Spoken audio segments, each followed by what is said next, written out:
കേരള മദ്യനിരോധന സമിതിയുടെ നേതൃത്വത്തിൽ തിരഞ്ഞെടുപ്പ് പ്രഖ്യാപന ജാഥയ്ക്ക് കീഴൂരിൽ സ്വീകരണം നൽകി. സംസ്ഥാന അധ്യക്ഷൻ ഇയച്ചേരി കുഞ്ഞികൃഷ്ണൻ മാസ്റ്ററെ തുരുത്തിമൽ ജാനു പൊന്നാട അണിയിച്ച് സ്വീകരിച്ചു. ഇത് രാഷ്ട്രീയമല്ലേ?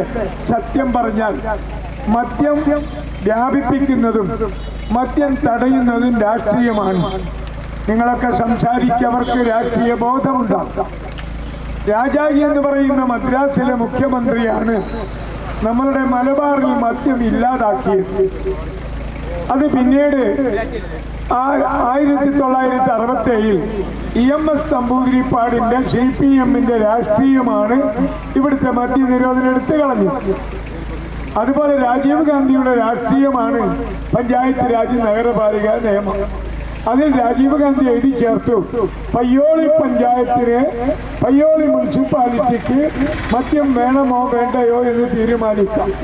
അങ്ങനെ കേരളത്തിൽ 1000 പഞ്ചായത്തുകളുണ്ട്.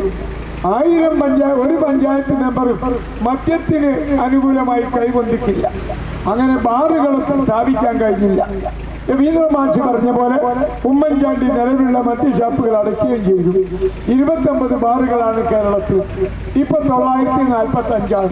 ഇപ്പോൾ നമ്മുടെ സംസ്ഥാന Mahilavedi general secretary Padmini teacher, professor TM Raveendran, professor OJ Chinnamma, ജാഥ leader Chaithram Rajeevan, Sathyan master Ayanikkad, VK Damodaran, VV Narayanan, Meenakshi Manjakkulam എന്നിവർ സംസാരിച്ചു.